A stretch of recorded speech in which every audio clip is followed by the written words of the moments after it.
ઓલો કોલસાને ગમે એટલો ઘાવો ને તો એ કાળો જ રહીએ, એમાં એનો કોઈ સફેદ ન થાય કોઈ દી. તમે જોજો, ટ્રાય કરજો, ગહજો. અમુક એરિયામાં જે ખોલવાવાળા વાલ ખોલવાવાળાને પૈસા આપી દે તો ત્યાં વધારે ફોર્સ ખોલે છે. આ બાજુમાં મારે એટલું ઓછું પાણી આવે છે તો અમે રોજનું 500 રૂપિયાનું ટેન્કર મંગાવીએ છીએ. ગંભીર વાત કીધી કે વાલ ખોલવા વાળા પૈસા લે છે. બની શકે છે, હા, કેમ કે અમારી જ બાજુવાળા વિંગવાડીમાં અમને પાણી પૂરું થઈ જાય છે તો એને 20 મિનિટમાં એટલો ફોર્સ આવે તો અમારે 20 મિનિટમાં પાણી કેમ ન આવે? એટલું બની શકે ને. અમુક જે સોસાયટીએ સેટિંગ કરી નાખ્યા છે ને એના ટાંકા ભરાઈ જાય છે. એટલે આમાં સેટિંગ બાદ જો વાલ ખોલવાવાળાથી માંડીને થઈ કોર્પોરેશન સુધીના, મને તો એવું લાગે છે કે કોર્પોરેશન સુધીના અધિકારીઓ છે આ સેટિંગમાં 50,000 70,000 રૂપિયા લઈને સેટિંગ થાય છે. કે જે કોઈ કોર્પોરેટર રહેવું હોય આ સુવિધા પૂરી પાડે એને મત આપવાના છે, આ ચોક્કસ વાત છે. ને જો એ સુવિધા પૂરી નહીં પડે તો અમે એને ઘરે જાવું આંદોલન કરવા. ભાઈ જો તું કહેતો હતો કે આ પૂરું થઈ ગયા, કાં ના થયું? એવી પાર્ટીને અમારે મત આપવો સાહેબ. એવી પાર્ટી, એવો ઉમેદવાર હોવો જોઈએ, સક્ષમ ઉમેદવાર. પછી તો આ પાર્ટીવાળા ઓલા કહે કે આજ તમે વાં જઈ આવજો તો જઈ આવે, એવો ઉમેદવાર જોતો નથી. એવો બળિયો ઉમેદવાર જોઈએ કે પબ્લિકની રજૂઆત સાંભળી શકે ને એવો ઉમેદવાર જોઈએ છે અમારે. વિસ્તારમાં કોણ કોણ 4 કોર્પોરેટર, ચારેયના નામ આવડે છે તમને? ચારેયના નામ તો આમ આવડતા જ નથી સાહેબ. એક અવડા ફર્નાલિસભાઈ પાડલિયાનું નામ આવડે છે. એનું કામ ઓમ જોઈએ તો સારું, પણ એ તો પોતે છે નહીં સાહેબ કોર્પોરેટર, એના ઘરવાળા કોર્પોરેટર છે. એટલે આમાં તો શું હોય સાહેબ, એના ઘરવાળા હોય તો આપણે એની પાસે જાતા ના હોય ને એના ઘરવાળાને તો આપણે જ જોઈએ. આ ફર્નાલિસભાઈને જ ઓળખીએ છીએ, સમજી ગયા? એ ભાઈને તો આપણે, બેનને તો આપણે જોયેલાય નથી, પણ કાંઈ કામ હોય તો આ ફર્નાલિસભાઈ. ખરેખર તો એવું જ હોવું જોઈએ સાહેબ કે જે કોઈ કોર્પોરેટર હોય ને એની પાસે જવાનું હોય, એને જ કામ કરવાનું હોય ને. આ તો એ કામ કરતા હોય, જે કોર્પોરેટર હોય એ કામ ન કરતા હોય, એના ઘરવાળા કામ કરતા હોય. આમાં ખરેખર કોર્પોરેટરને જ કામ કરવાની જવાબદારી હોવી જોઈએ. સ્થાનિક સ્વરાજની ચૂંટણીની જાહેરાત થઈ ગઈ છે. 26 તારીખે મતદાન છે, થોડાક જ દિવસો બચ્યા છે. ગુજરાત તકની ટીમ પહોંચી છે વોર્ડ નંબર 11ના. ત્યાંના સ્થાનિકો પાસે આપણે જાણીશું કે ખરેખર તેમને કઈ પ્રકારની સુવિધાઓ મળે છે. જે દાવાઓ સત્તા પક્ષ તરફથી કરવામાં આવે છે ખરેખર તેવી સુવિધાઓ મળે છે કે કેમ તે જાણવા આપણે પહોંચ્યા છીએ. પરંતુ અહીંયા પહોંચતા આ પોસ્ટરો છે તે જોવા મળ્યા છે. ટેન્કર રાજ બંધ કરો, પાણી વિતરણમાં સેટિંગ બંધ કરો, પાણી નહીં તો વેરો નહીં, આ પ્રકારના જે પોસ્ટરો સાથે લોકો છે તે વિરોધ કરી રહ્યા છે. એટલે કે ક્યાંક ને ક્યાંક જે પ્રાથમિક સુવિધાઓ છે અને ખાસ કરીને પાણીની સુવિધા છે તે આ અંબિકા ટાઉનશીપ વિસ્તાર વોર્ડ નંબર 11માં ક્યાંક ને ક્યાંક નથી બરાબર પહોંચી રહી, યોગ્ય રીતના નથી પહોંચી રહી તેવું લાગી રહ્યું છે. હવે આપણે અહીંના સ્થાનિકો છે તેમની સાથે વાત કરવાનો પ્રયત્ન કરીશું. કાકા, આ પ્રકારનો વિરોધ કરી રહ્યા છો, તમે તો વિકલાંગ પણ છો, તેમ છતાં અહીંયા વિરોધ પ્રદર્શનમાં આવ્યા છો, શું કારણ છે? મારે તો મેં કીધું ને તમને, પાણી જ જોઈએ. મારે બીજી કાંઈ જોતું નથી. પાણી વિના કેમ જીવન જીવવું? પાણી એ મહત્વની વસ્તુ છે. તો પાણી આજ પણ આટલા બિલ રજૂ કરવા છતાંય પાણીનો ઉકેલ આવ્યો નથી. વેરો પૂરેપૂરો ભરીએ છીએ બધા. આ વોર્ડ નંબર 11માં સૌથી વધારે વેરો ભરાય છે. હા, છતાંય પણ આજની તારીખ સુધી હજી કોઈ દી કાંઈ કોઈનું પાણી હાલ્યું નથી. અને રજૂઆત કરવા છતાંય હા અમે આવીએ છીએ, જોઈ જાય હિન્દી ખાન ને પેપડી ખાન જોઈને વયા જાય. હા બસ સબ સલામત હે એસી બાત કરીને વયા જાય. સલામત છે બધું. કેટલા ઘણા વર્ષોથી આ વિસ્તાર તો હવે આરએમસીમાં આવી ગયો છે, કેમ પાણી નથી પહોંચતું, શું લાગે? હવે એ તો એને ખબર હોય ને. મેં કીધું તમને કે આ પાણી જેમ સરકાર પહેલાં કહેતા કે અમે અહીંથી પૈસા તો મોકલીએ છીએ પણ એ ઘા તો 10 પૈસા જ વધે. તો એમ અમારે આ જ વસ્તુ છે. પાણી ગહાતું અમારી પાસે પૂગે ને ત્યાં પૂરું થઈ જાય, ત્યાં તો એનો ટાઈમ પૂરો થઈ જાય, 20 મિનિટમાં પૂરું થઈ જાય. તો પાણી આવે પછી રોવાનું અમારે. એટલે પાણી આવે છે એ બરોબર આવે છે? આવતું નથી એટલે તો અહીંયા ઊભા છે. અહીંયા એક પૈગે જેટલું આવે છે એ શુદ્ધ પાણી આવે છે, બરાબર પાણી તો શુદ્ધ તો ઠીક, હવે બધું પણ ફોર્સ નથી આવતો. એને વિતરણ 17 વાર કીધું કે ભાઈ આ પાણીનું વિતરણ તમે છે ને વ્યવસ્થિત કરો તો ફોર્સથી પાણી આવે, બાકી ફોર્સથી પાણી આવવાનું નથી. જ્યાં પૈસા દેવાય છે ત્યાં કાંઈ વાંધો નથી. બાકી હું એમ કહું છું કે આ તળાવને ઊંડું કરો. કેવી તકલીફ પડે પાણી વગર? પાણી વગર તો ટેન્કર મગાવવા પડે. રાતના 12 વાગે જવામાં જાગવું પડે.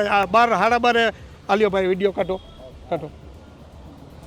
12 વાગે ટેન્કર આવ્યું. જો આમાં વિડીયો બતાવું તમને. જોઈ લેજો. એમાં એના પૈસા ભરવા પડે છે 1000-1500 રૂપિયા એક વેચાતું જ લેવું પડે. વેચાતા વિના પાણી ક્યાંથી પૂરું પડવું? આપવાનું નથી કોઈ. અહીંયા 17 વાર રજૂઆત કરવા છતાં આનો ઉકેલ નથી આવ્યો. મને તો લાગતું નથી કે હવે ઉકેલ આવે એમ. હવે તો અમારે મરવાનો જ વારો છે. આ મહિલા પણ છે, અહીંના આ વિસ્તારના મહિલા પણ છે, તેમની સાથે વાત કરશું. બેન, કેવી સમસ્યાઓ છે તમારા વિસ્તારની? બધું બરાબર ચાલે છે જેમ સત્તા પક્ષ દાવો કરે? કે જળ એ જ જીવન છે, બરોબર. જે માણસને જળ જ ના મળે, સવારે ઉઠતા આવે જેને પાણીની જરૂર છે એને પાણી નથી મળતું, આખો દિવસ રાહ જોઈએ પાણીનો. જ્યારે નળ આવે 20 મિનિટ પાણી આવે, એ જ્યાં ટાંકામાં આવે ત્યાં પાણી સાવ જતું રહે, બરોબર. અમુક એરિયામાં જે ખોલવાવાળા વાલ ખોલવાવાળાને પૈસા આપી દે તો ત્યાં વધારે ફોર્સ ખોલે છે. આ બાજુમાં મારે એટલું ઓછું પાણી આવે છે, તો અમે રોજનું 500 રૂપિયાનું ટેન્કર મંગાવીએ છીએ. ગંભીર વાત કીધી કે વાલ ખોલવા વાળા પૈસા લે છે. બની શકે છે, હા. કેમ કે અમારી જ બાજુવાળા વિંગવાડીમાં અમને પાણી પૂરું થઈ જાય છે, તો એને 20 મિનિટમાં એટલો ફોર્સ આવે તો અમારે 20 મિનિટમાં પાણી કેમ ન આવે? એટલું બની શકે ને. કેવી તકલીફો પડે પાણી? પાણીનું તો સર અમે રોજનું એક ટેન્કર 500 રૂપિયાનું મંગાવીએ છીએ. હવે રોજના 500 રૂપિયા સામાન્ય માણસ પાણીમાં નાખતા હોય તો એ માણસ પાસે જમવા માટે કાંઈ વધે કે ના વધે? તમે વિચાર કરો. 2 મહિનાથી તો અમારે ટેન્કર આવે જ છે અને હજી ખબર નહીં કેટલો ટાઈમ ચાલશે. શું માગ છે ને? હવે ખાસ કરીને ચૂંટણી છે 20 દિવસની અંદર, ચૂંટણીમાં શું કરશો હવે? તો ચૂંટણીમાં ફક્ત એટલું જ કહેવાનું કે પહેલાં અમને પાણી જોઈએ, પછી મત મળશે, બરાબર. જે કોઈ ચૂંટાય અમને પહેલાં તો બધા વાત કરે જ છે કે અમે બધું કરશું, અમે તમને બધી સગવડતા આપશું, પણ આપતા કાંઈ નથી. તો પહેલાં અમને પાણીનું કરો, પછી તમને મત મળે. બસ બિલકુલ. તો પહેલાં પાણી પછી મત એવી વાત છે તે કરી રહ્યા છે. ફરી એકવાર દાદા સાથે વાત કરશું. દાદા, હમણાં ચૂંટણી આવશે, સભાઓ થશે, મોટા મોટા વાયદાઓ કરવામાં આવશે, તો ફરી એટલા આમાંથી વિરોધ કરવા વાળામાંથી અડધા લોકો પાછા એ વાયદાઓમાં આવી જાય. એમાં શું છે, ગાંઠિયા ખાઈ લીધા હોય ને, ગાંઠિયા ખાય, હો ગાંઠિયા ભજીયા ખાઈ લઈએ, પછી મનાવી લઈએ, હો એટલે પછી 5 વાર સુધી દુઃખી થવાનું પાછું. એમને એક વારના ગાંઠિયા ભજીયામાં 5-5 વર્ષ હેરાન હા, ઈ તો પછી એવાય લોકો હોય છે ને. એમાં હોય જ ને, પણ ભજીયા પાર્ટી થાય, ગાંઠિયા પાર્ટી થાય, બધું થવાનું છે, બધું થઈ જાય પછી. અહીંના કોર્પોરેટર કોણ છે? 4 કોર્પોરેટરના નામ આવડે છે તમને? મને તો નથી આવડતું, હું ઓળખતોય નથી, મેં જોયા નથી. હું તો રોજ વિડીયો ઉતારીને અમારા ગ્રુપમાં મૂકું છું કે ભાઈ આ પાણીનું હવે કંઈક કરો, જો થાય તો, નકર પછી આપણે ક્યાંક બુડીને મરી જાય. આ 5 વર્ષ તમારી સોસાયટીમાં આવ્યા કે હું કોર્પોરેટર? જુનાગઢથી 5 વર્ષથી આવ્યો છું. આ એમ થાય કે હવે અહીંથી વયા જાય પાછા જુનાગઢ. જુનાગઢમાં બરાબર હાલે? હા, જુનાગઢમાં અમારે વ્યવસ્થિત પાણી આવે છે. એટલે અહીં તો હું કંટાળી ગયો, આ પાણીથી જ કંટાળી ગયો છું. અને આને 50 વખત કીધું કે ભાઈ તળ ઊંચા લેવા હોય, તમને બધાને ખબર પડે કે ગલીએ ગલીએ આ જમીન હવે તે પથ્થર થઈ ગયો, આની ઉપર પાણી રડી જાય વરસાદનું આવે તો ગલીએ ગલીએ બોર 500 ફૂટના કરી દેવા જોઈએ તો રિચાર્જ થાય. અને આ તળાવ મેં તમને કીધું કેટલી વખત કે આ તળાવ હમણાં જો પબ્લિકને કહી દઈએ કે આ તળાવમાંથી પાણી લઈ જાઓ, આ માટી લઈ જાઓ બધું, તો તળાવ 15 ફૂટ ઊંડું કરી દે 15 દીમાં, અને એ વરસાદનું ભરાઈ જાય ને તોય તળ ઊંચા આવે, તોય અમારે આને ભાઈ સાહેબ બાપા ના કરવા પડે. પણ હવે થાકી ગયા અમે. ઓલો કોલસાને ગમે એટલો ઘાવો ને તો એ કાળો જ રહીએ, એમાં એનો કોઈ સફેદ ન થાય કોઈ દી. તમે જોજો, ટ્રાય કરજો, ગહજો. હવે ચૂંટણી આવે, ચૂંટણીમાં શું કરવાના હો? ચૂંટણીમાં તો એ ભગવાનની આ બધા હવે જે કરવું હોય છે એ કરશે પબ્લિકને. પબ્લિકને તો ખબર જ છે, પબ્લિક કરશે હવે જે કાંઈ કરવું હોય છે એ. બિલકુલ. અન્ય પણ સ્થાનિકો છે. શું કહેશો, મુખ્ય સમસ્યાઓ કઈ છે આ વિસ્તારની? મુખ્ય સમસ્યા અત્યારે પાણીની છે. આમ તો બધી પ્રાથમિક સુવિધા અહીં મળતી જ નથી, પણ મેઇન પ્રશ્ન અત્યારે પાણીનો છે. અત્યારે આ એરિયામાં વ્યક્તિ દીઠ છે ને ભાઈ 300 થી 400 રૂપિયાનું પાણી અમે લઈએ છીએ વ્યક્તિ દીઠ દર મહિને. એટલે 3 થી 4 કરોડનું મારે વેચાતું પાણી લેવું પડે છે અહીંયા. અને અમુક જે સોસાયટીએ સેટિંગ કરી નાખ્યા છે ને એના ટાંકા ભરાઈ જાય છે. એટલે આમાં સેટિંગ બાદ જો વાલ ખોલવાવાળાથી માંડીને થઈ કોર્પોરેશન સુધીના, મને તો એવું લાગે છે કે કોર્પોરેશન સુધીના અધિકારીઓ છે આ સેટિંગમાં. 50-50 હજાર 70-70 હજાર રૂપિયા લઈને સેટિંગ થાય છે. ના, સ્થાનિક સ્વરાજની ચૂંટણીમાં આ વખતે પબ્લિક જાગૃત થઈ ગઈ છે. અને મેન વસ્તુ કે પાણીની સમસ્યા છે ને એટલી બધી જટિલ છે ને કે હવે પબ્લિકને હવે સહન થાય એવું નથી. હવે પરિવર્તન છે ને આ સરકારને 30 વર્ષ આપ્યા, અને જો અમારે આ બોડિયા લઈને રખડવું પડે પાણી માગવાને, 30 વર્ષથી આમ પાણી માગી છીએ અને હજી પાણી નથી આપી શકતા આ લોકો, તો અમારે હવે શું લઈને આવ્યા છો? અમે જો બિલ છે દર મહિનાના 46,500, 48,000. આ બધા પ્રાઇવેટ ટેન્કરના બિલ છે? હા, એક જ સોસાયટીની, મારી સોસાયટીના બિલ છે. એક મહિનાનું બિલ 46,000, 50,000 આ દર મહિનાના બિલ છે. જુઓ તમે, અમારી સોસાયટીમાં ખાલી 80 જણા રહીએ છે, 50,000 રૂપિયા બિલ. વિચાર કરો તમે, એક ઘર દીઠ કેટલા આવ્યા જુઓ. એટલે હવે પબ્લિક છે ને આ સરકારથી કંટાળી છે અને પરિવર્તન હવે જરૂરી છે. અમારે પક્ષ આરે કે જ્ઞાતિ જાતિમાં હવે પડવાનું નથી. અમારું જે કામ કરે ને એ ઉમેદવારને અમારે મત આપવાનો છે.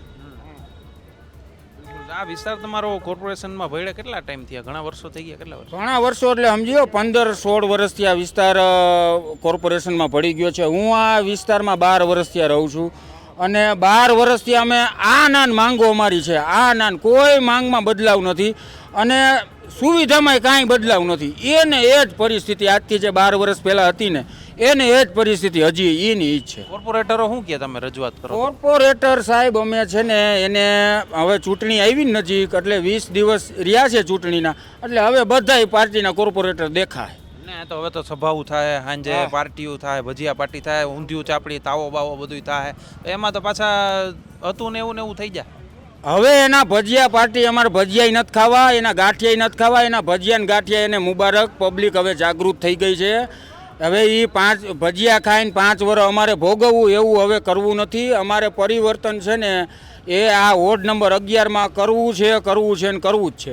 અત્યારે આ વિસ્તારમાં 4 કોર્પોરેટર ભાજપના છે. 4 ભાજપના કોર્પોરેટર છે. કેટલા વર્ષોથી આ સમસ્યા છે, તો એની પછી તો 2-3 ચૂંટણી વહી ગઈ, તો કેમ ભાજપના જ કોર્પોરેટરો ચૂંટાઈ જાય છે? પણ એ જ વાત છે. આ દાદાએ કીધું એમ હાંજે ભજીયા ખાઈ લે છે, ગાંઠિયા ખાઈ લે છે પબ્લિક, એટલે પછી મત એને આપી દે છે. પછી 5 વર્ષ સુધી ભોગવે.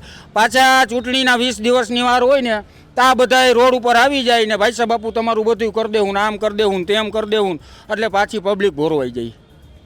એમાં પબ્લિકમાં તમે જ આવો છો તો પબ્લિકમાં એ છે કેમ આવું થાય છે? ના ના, આ વખતે દેખાડી જ દેવાનું છે. આ સ્થાનિક સ્વરાજની ચૂંટણી અમારા માટે પરીક્ષા છે કે આમ જનતા હવે ત્રસ્ત થઈ ગઈ છે આ પ્રાથમિક સુવિધાને લઈને. તમારું આ જે ગ્રુપ છે એ કોઈ ચોક્કસ પાર્ટી સાથે જોડાયેલું છે? કોઈ પણ પાર્ટી આરે અમારે કાંઈ લેવા દેવા નથી, પણ અમારે આમ જનતાનું છે ને સાંભળવાનું છે.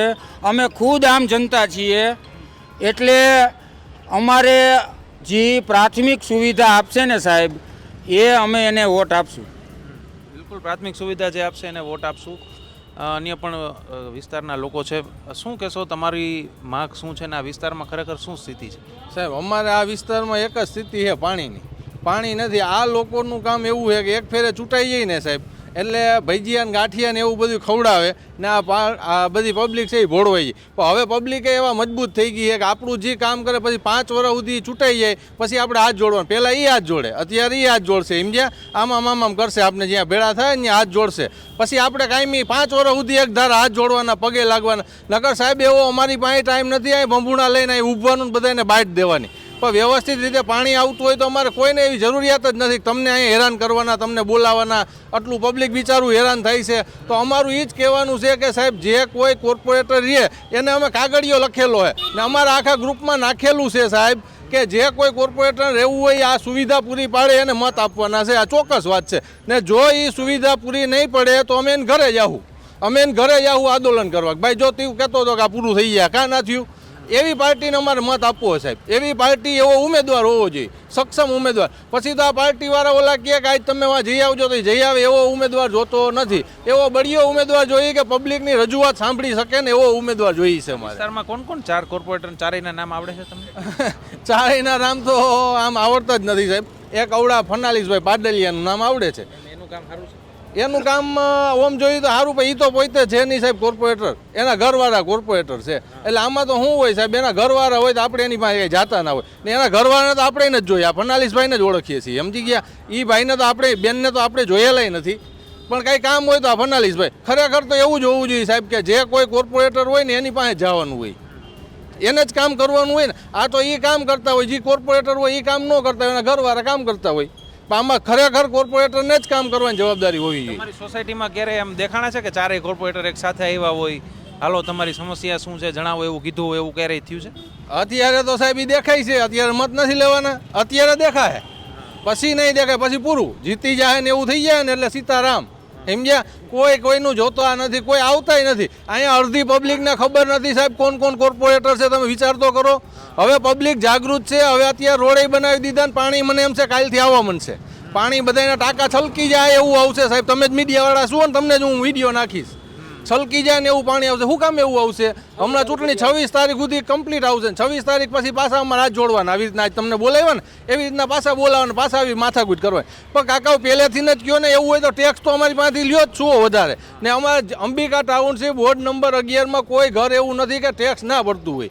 બરાબર, બધાય ટેક્સ ભરતા છતાં સુવિધા નથી મળતી. તો આ કેવું કહેવાય સાહેબ? ને અમને તો એવું થાય છે અમારા ગ્રુપને તો કે અહીંયા આપણે આ લોકોનો ટેક્સ જ બંધ કરી દઈએ ને આ જે સુવિધા વારવાની છે, કચરાની સુવિધા છે, પાણીની સુવિધા છે, એ પૈસા અમે અહીંયા ભેગા કરીએ ને તો બધાની સુવિધા હચવાઈ ગઈ. અત્યારે તો એવું છે સાહેબ. ને આ અવડા બધા પૈસા આવે તો નાખે હે ક્યાં? આરએમસી વાળાએ આ સુવિધા નથી દઈ શકતા તો આ સરકારને શું કરવી સાહેબ? આ પૈસા ક્યાં જતા હોય? આ બાપાએ બોલ્યા ભ્રષ્ટાચાર જ જાય, પેટમાં જાય પૈસા. બાકી કોઈ એમ કહેતું હોય કે નાના હોય 100 રૂપિયા વપરાય છે એવું કાંઈ વપરાતું નથી. ને બધા આડાઅવરા સેટિંગ જ હોય સાહેબ. અહીંયા તો શું છે કે તમે કોઈનું આડાઅવરું બોલો તો આ તો ખબર જ છે કે આ સરકાર જ ભાજપની છે, એ ગમે એમ કહીને ઉપાડી જાય. બરાબર, એટલે પબ્લિક બિચારી કાંઈ બોલી નથી. અત્યારે સાહેબ એવો મનમાં રોહ છે. અમારી પાસે અત્યારે 50 કમ્પ્લેનો આવેલી છે કે પાણીનું કાંઈક કરો, પાણીનું કાંઈક કરો, પાણીનું કાંઈક કરો. ને અમારું આ ગ્રુપ હલાવીએ જ છીએ તો આમાં કાંઈ પાણીનું તો કાંઈ થતું નથી સાહેબ.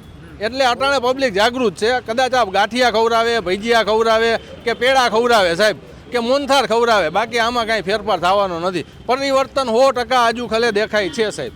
બિલકુલ બિલકુલ. તમે શું કહેવા માગશો? આ 5 વર્ષ દરમિયાન ચારે અહીંયા ભાજપના કોર્પોરેટર છે, કેવી કામગીરી રહી બધાની?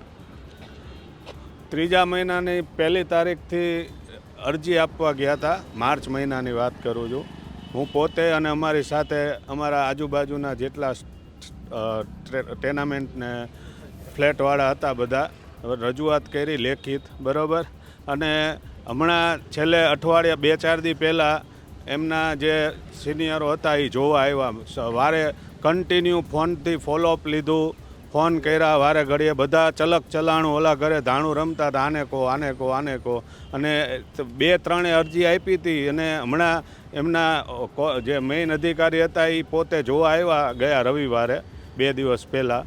બરાબર, અને પછી કે આ તો જે ફોર્સ આવે છે એ તો બરાબર જ છે. બરાબર, અને એ જે મહિનાના જેટલા કોલ કર્યા એમને કોને જવાબ આપ્યા બધા રેકોર્ડિંગ છે મારી પાસે. કોને કોને ફોન કર્યા એમના 2-3-4-5-7 જેટલા અધિકારી હતા બધાને વારે ઘડીએ ફોન કર્યા છે, બધાને વારે ઘડીએ ફોલોઅપ લીધું છે. ત્યારે 1 મહિના પછી તો એ લોકો જોવા આવ્યા. નહીંતર એમના માણસોને મોકલી દે, નીચે કામ કરતા હોય જે વાલ ખોલતા હોય ગમે તે XYZ નાનું કામ કરતા હોય એને જોઈને વિડીયો ઉતારીને જતા રહે. બરાબર, પછી આ રીતે કન્ટિન્યુ ફોલોઅપ 1 મહિનો લીધું, ફોન કર્યા બધાને, એમના મોટા અધિકારીથી માંડી નાના અધિકારીને. ત્યારે એ જોવા આવ્યા ને આવીને કે આ એન્જિનિયરને લઈને આવ્યા કે આ ફોર્સ તો બરાબર જ આવે છે. બરાબર, એટલે આ સિસ્ટમની કઈ રીતની ચાલે છે એ તમને આની ઉપરથી ખ્યાલ આવી જાય. અને મારી પાસે બધા રેકોર્ડિંગ પણ છે, જેટલાને ફોન કર્યા ને કોણે કોણે શું જવાબ આપ્યા બધા રેકોર્ડિંગ છે.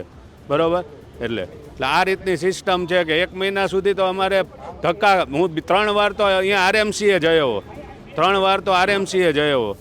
સાહેબ રજા ઉપર હોય, સાહેબ મળે નહીં. બરાબર, 3-4 વાર RMCએ જયો, એકવાર અમે બધા RMCએ ગયા હતા. બરાબર, એટલે આ રીતની આખી સિસ્ટમ છે કે બિલકુલ બિલકુલ. અન્ય પણ એક કાકા છે. કાકા, કેવી આ 5 વર્ષ દરમિયાન સરકારની અહીંયા કામગીરી રહી? ભાજપના બધા કોર્પોરેટર છે, કામ બધું સારું છે, એમાં કોઈ વાંધો નથી. પણ અમુક જગ્યાએ જે પાણીના પ્રોબ્લેમ છે ને અમુક લોકોને, તો એનો પ્રશ્ન હલ કરી દે તો બધું સારું જ છે. પાણીના પ્રશ્નો હલ, અમુકને જે ટેન્કરો દોરે દિવસે મગાવવા પડે છે ને પાણી પૂરો ફોર્સ નથી આવતો નગરપાલિકા તરફથી, એ પ્રોબ્લેમ છે. થોડા રસ્તાના થોડા ગટરું ઉભરાય એમના છે. બાકી બધી કામગીરી સારું છે. અમારા છોકરા કરે એ બધી સારી મહેનત કરે છે, ઝુંબેશ સારી કરે છે. એ બદલ એ લોકોને ખૂબ ખૂબ મારા તરફથી અભિનંદન. રોડ રસ્તા કેવા છે વિસ્તાર? રસ્તા હમણાં સારું કામ કર્યું, હમણાં કર્યું. અત્યારે ચૂંટણી આવે એટલે એવું નહીં, પણ સારું કર્યું, એમાં કાંઈ વાંધો નથી. ને આ છોકરા અમારા જાગૃત નાગરિક તરીકે સારું કાર્ય કરે ને હંમેશ કરતા રહેવું જોઈએ. જાગૃતતા લાવવી જરૂરી છે. કાકા, તમે એવું લાગે છે કે ગાંઠિયા ભજીયાના શોખીન લાગો છો? કોણ? હા, રાઈટ, ગાંઠિયા ભજીયાના શોખીન. હમણાં બધી પાર્ટીઓ બોલે કે ગાંઠિયા ભજીયાની પાર્ટી કરશે. આપણે પંચાનું ખાતા નથી ક્યારેય, એમાં જવાનું જ નહીં હો. ચા નહીં પીવાની, નેટવર્ક બધું ઓળખાણનું હારું જવું, બધાય કરતા સરસ નંબર 1. બરાબર, પણ આ છોકરા અમારે જે નવયુવા બધા મહેનત કરે ને એને જાગૃતતા લાવવી જરૂરી છે, એનો અવાજને સાંભળવું જરૂરી છે. બાકી કોઈ નો પ્રોબ્લેમ. Right, okay. એ પણ લોકો છે કે શું કહેશો તમે આ 5 વર્ષની કામગીરીને કઈ રીતના મૂલવો છો? આમાં એક રીતે આપણે જોવા જઈએ ને સાહેબ, તો 11 નંબર વોર્ડની અંદર આ પાણીનો પ્રશ્ન એટલો ગંભીર છે કે અમારા ચારમાંથી કંઈ કોર્પોરેટરે કોઈ દી કાંઈ ધ્યાન દોર્યું નથી. વિસ્તારની અંદર તમે આખા રાજકોટનો માર્ગ કરો, એક બાજુ અંબિકા ટાઉનશીપમાં જે પાણી વેચાતું લેવામાં આવે, એક બાજુ આખું રાજકોટ એટલું હોય છે મારા ખ્યાલથી. હું એવું કહી શકું કે અમે અહીંયા કાયમી એક સોસાયટી 50,000થી લઈને લાખ રૂપિયા સુધીનું પાણી એક સોસાયટી વેચાતું લઈએ. પણ અમારી માંગ સાહેબ એવી છે કે અમને આ 2 મહિના પાણી આપે ને તો અમે 8 મહિના પાણીની અમારી જરૂર નથી. વરસાદ ભગવાન દે ને એ દારમાંથી અમે કાઢીને 2,000 ફૂટના દાર ઊંડા કરીને અમે પાણી હલાવી લઈ જઈએ. પણ આ 2 મહિના અંદર જમીનના પેટમાંય પાણી નથી તો અમારે કેમ કાઢવું? તો આરએમસીને 2 હાથ જોડીને ઉપર સરકાર સુધીને આ નિવેદન અમે એક વખત નહીં એવું 50 વખત આપ્યું, પણ સરકાર કરે છે શું ને એ જ કાંઈ સમજાતું નથી. નર્મદાના નીરથી નદીઓ ભરી દેવામાં આવી છે તો ઘરના નળમાં કેમ નહીં એ સમજાતું નથી. તો આવું એને ખાસ નોંધ અમે આપવા માગીએ છીએ. બિલકુલ. તો આ વિસ્તારના લોકો છે, સૌથી મોટો પ્રશ્ન આ વિસ્તારનો છે એ પાણીનો પ્રશ્ન છે. પાણી ત્યાં મોટાભાગના જે એપાર્ટમેન્ટ છે તેમાં વેચાતું પાણી છે તે મગાવવું પડે છે, પૂરતું પાણી તેમને મળતું નથી તેવું આ લોકોના વિસ્તારના લોકો છે તેમનું માનવું છે. ને આ વખતે ઘણા બધા લોકો એવું કહી રહ્યા છે કે હવે સક્ષમ ઉમેદવારને મત આપીશું, નહીં કે જ્ઞાતિ જાતિ જોઈને ઉમેદવારને મત આપીશું. એટલે કે હવે ચૂંટણી 26 તારીખે ચૂંટણી છે, 15 થી 17 દિવસ બાકી રહ્યા છે. આ વિસ્તારના લોકો, વોર્ડ નંબર 11ના લોકો કયા પ્રકારનો નિર્ણય લે છે તે જોવું મહત્વનું રહેશે. રોનક મજીઠિયા, ગુજરાત તક, રાજકોટ.